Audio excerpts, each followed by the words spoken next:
Human metapneumovirus के 2 मामले महाराष्ट्र के नागपुर में पाए गए हैं, जिनकी उम्र 7 और 14 वर्ष है। दोनों ही बच्चे अपने घर पर है और घर पर ही इलाज के साथ आराम कर रहे हैं। मेरा नाम डॉक्टर यश बनाई थे। मैं बाल रोग तज्ञ यानी बच्चों का डॉक्टर हूँ। हमारे पास 2 बच्चे आए थे जिनको नॉर्मल जैसे अपन वायरल कंप्लेंट्स कहते हैं, सर्दी, खांसी, गला दर्द होना और हल्का सा सांस लेने में तकलीफ़, इस चीज़ के लिए बेबीज़ आए थे। जो 7 साल का बच्चा था उसे कंटिन्यूस हाई ग्रेड फीवर 103, 104 रहता है, जैसे नॉर्मल किसी भी वायरल फीवर में पाया जाता है। इस वजह से बच्चे का एक्सरे किया गया, साथ में जो स्क्रीनिंग टेस्ट कहते हैं रूटीन प्रोटोकॉल में RT-PCR नेज़ल स्वैब जैसे हमने कोविड में देखा, वो चीज़ कराने पे अपन को HMPV वायरस पॉजिटिव आया। HMPV वायरस से हमें डरना बिल्कुल नहीं है। ये फर्स्ट आइडेंटिफाई 2001 में हुआ है एंड इंडियन सब कॉन्टिनेंट में सर्कुलेशन सिंस एजेस है।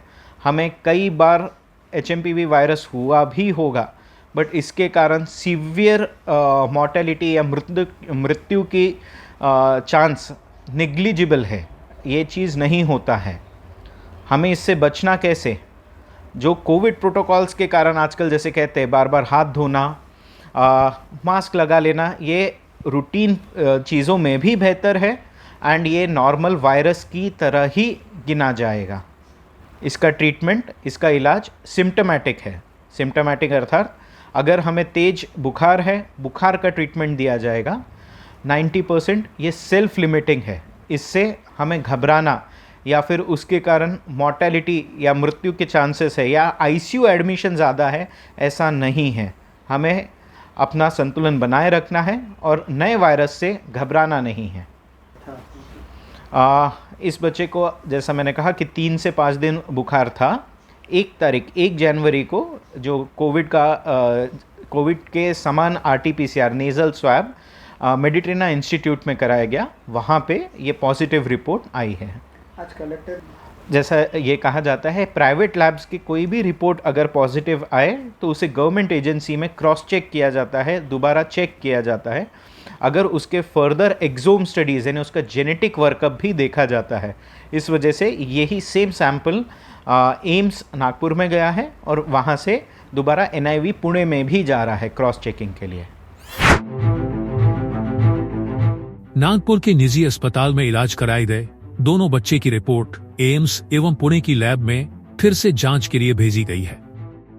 इसमें जो 2 बच्चे थे वो वॉक इन OPD बेसिस पे उनका सैंपल लिया गया था और उनके डिटेक्शन में सस्पेक्टेड आया है। तो अभी हमने डिटेल उनके सैंपल लेके एम्स और पुणे NIV पुणे भेज के हम उनका जांच कराएंगे और उसके बाद आगे का हम डिसाइड करेंगे। लेकिन अभी के इसमें एज अ डिस्ट्रिक्ट कलेक्टर मेरी पूरी टीम हमारे साथ है, CS है, MOH है, एम्स के डायरेक्टर है। अभी घबराने की कोई भी ज़रूरत नहीं है और अभी हेल्थ डिपार्टमेंट ने एक गाइडलाइंस निकाले हैं जो कि वायरल डिसीज़ के लिए what to do what not to do. जो हमको खांसी आई तो मास्क पहनना है, हाथ बार बार धोना है, वो गाइडलाइंस ऑलरेडी निकाले, हमने ऑलरेडी सर्कुलेट कर दिया है हमारे हॉस्पिटल्स में, PSC RH में, और वो लोगों तक पहुंचाएंगे। और मेरी एक विनती है आपके लोगों से कि कोई भी घबराने की अभी कोई स्थिति नहीं है।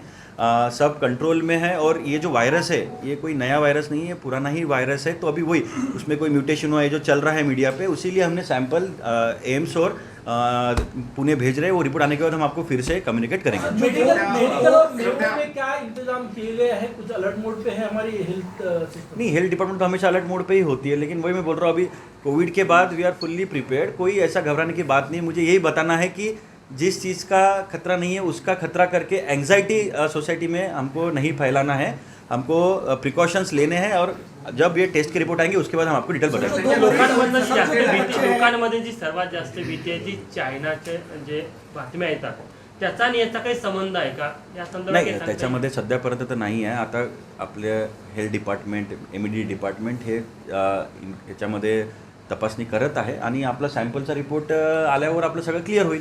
सर, जो 2 मरीजों की रिपोर्ट आपने एम्स और NIV पुणे भेजी है, कब तक आने की संभावना है? और जो 2 बच्चे हैं उनकी साधारणता क्या आयु है? वो OPD बेसिस की थे, वो 7 से 14 साल के उम्र रेंज में है और रिपोर्ट्स 2-3 दिन में पुणे से और एम्स से आ जाएगा। तो मुझे यही दरख्वास्त है कि बार बार जनता को, नागपुरकर को घबराने की कोई ज़रूरत नहीं है। ये 2 सैंपल आने के बाद हम आगे की स्ट्रैटेजी हम डिसाइड करेंगे। शुक्रवार को मुंबई गोवा हाईवे पर वीर के पास एक दुर्घटना में महाड़ के 4 लोगों की मौत हो गई।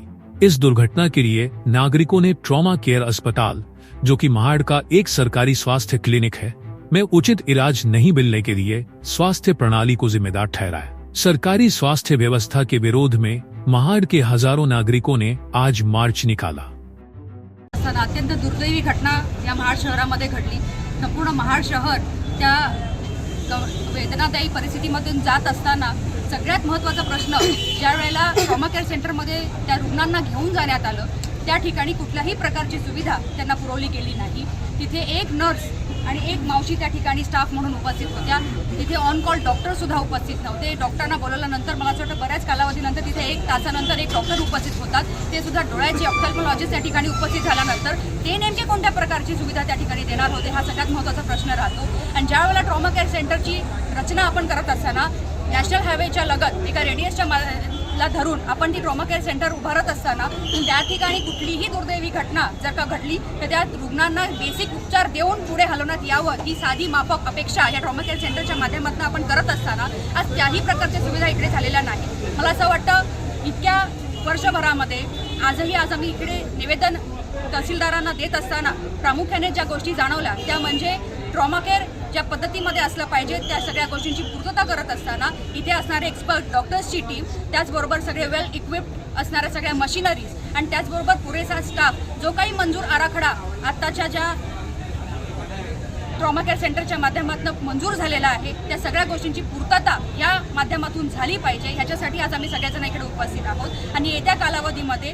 फक्त 1-2 नव्हे तर जो काही बेस ह्या ट्रॉमा केअर सेंटरला धरून आहे तो बेस ही संकल्पना पूर्ण व्हावी, जेणेकरून इथे पुढील काळामध्ये अशा कुठल्याही पद्धतीचा त्रास नागरिकांना होणार नाही याची दक्षता शासनाच्या माध्यमातून घ्यावी, यासाठी आम्ही इथे आलेलो आहोत। आणि 8 दिवसाचा कालावधी आम्ही या ठिकाणी देत असताना येत्या काळामध्ये कलेक्टर साहेबांची सुद्धा बैठक आणि भविष्य काळामध्ये मुख्यमंत्र्यांची सुद्धा बैठक ह्या चालू विषयासाठी निश्चितपणानं आमच्या या महाडकरांची मागणी राहणार आहे, हेही आवर्जून मी आपल्याला ह्या माध्यमातून सांगते।